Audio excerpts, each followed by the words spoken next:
আমার পাশের বাসায় এক আপু আমাদের সাথে অনেক পরিচয় হয়েছে। আমার মেয়েটাকে অনেক ভালোবাসে। দুজনে সেই গলা জড়ায় ধরে রাস্তা দিয়ে হাঁটতেছে। তো আমরা হাঁটতে হাঁটতে রাস্তা অনেক ফুল দেখলাম, কত সুন্দর সুন্দর দেখুন, ফুলগুলো দেখলে মাথা নষ্ট হয়ে যায়, কিন্তু এতে কোনো ঘ্রাণ নাই। যাই হোক, হ্যালো এভরিওয়ান, আসসালামু আলাইকুম। সবাই কেমন আছেন? নিশ্চয়ই ভালো আছেন, আমরাও ভালো আছি আলহামদুলিল্লাহ। আজকে আমরা যাব ফ্লাশিং। তো ওই আপুটা আমি চিনি না কোনো জায়গা, তা আপু বললো ওই জায়গা ভালো খুব জায়গা, তুমি চলো আমার সাথে ঘুরতে।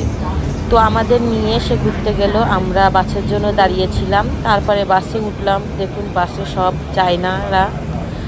এখন আমি আপনাদেরকে দেখাবো বাংলাদেশের গুলিস্তান, যেখানে হাজার হাজার মানুষ চলাফেরা করে। দেখুন লোকজনের অভাব নাই এই জায়গাটায়। তো আমি এসে আশ্চর্য হয়ে গেছি, কারণ আমি অনেক জায়গায় গিয়েছি, তেমন একটা লোকজন দেখি না। আর আমি যে এরিয়ায় থাকি সে এরিয়ায় তো কোনো লোকজনই নেই। তো এখানে বাংলাদেশের গুলিস্তানের মতো লোকজনের অভাব নাই, এত লোকজন আর এত কিছু, ফুটপথে সব কিছু পাওয়া যায়। তো এখানে সব চায়নারা থাকে।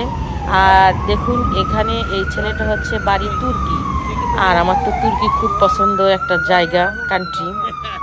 যাই হোক, আমরা এখান থেকে ফল কিনবো, আঙ্গুর কিনলাম, আরও যেন কি কি ফল কিনেছিল আপু, আমরা কিনলাম। আমি তো ভিডিও করতেছিলাম, আমি খেয়াল করি নাই। তারপরে কেনার পরে হেঁটে যাচ্ছি। ছেলেটা আমাদের পাম্পটি দিয়ে অনেক কিছু আমাদের কাছে বিক্রি করলো, তারপরে কিনে নিয়ে এখন আমরা হাঁটা শুরু করেছি। এই জায়গায় একজনে গান গাচ্ছিল, তো আমি ভিডিও করলাম না, কারণ উনি গানের সাথে অন্যরকম ভাব করতেছে এজন্য।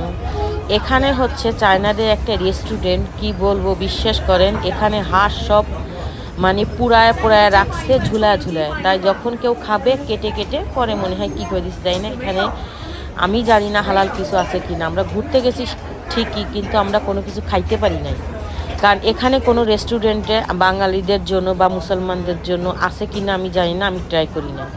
I am sorry. তো আমার ভালো লাগলো যে এই রেস্টুরেন্টটা এসে, মানে ওদের খাবার সব ধরনের খাবার আছে, বললাম না, হাঁস সব কিছুই। তা হাঁসটা আমার আশ্চর্য লাগলো যে হাঁসগুলোই দেখুন, হাঁসগুলো পুরায়ে ঝুলায় রাখছে, আর এতটা সুন্দর কি বলবো।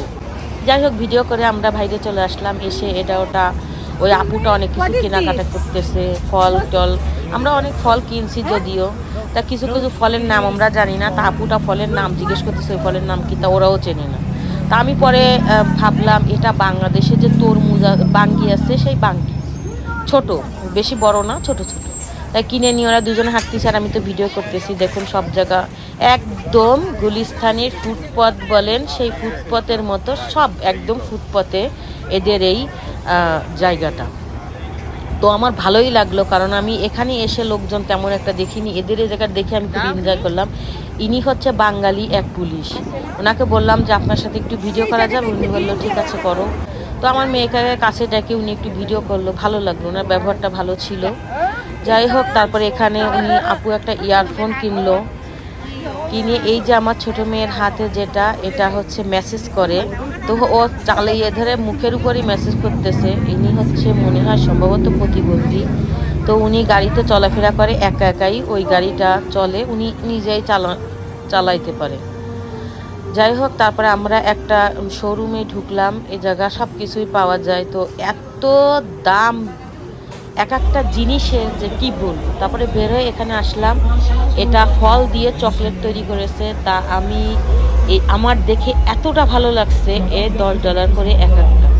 তো এই দোকানে এগুলো মনে হয় সব তৈরি করে। তা আমরা আসলে কিছুই খাইনি, খাওয়ার কোনো পরিবেশ ছিল না আর খাওয়ার। তারপরে আমরা এখন বাসে উঠে ফিরে আবার বাসায় চলে আসতেছি।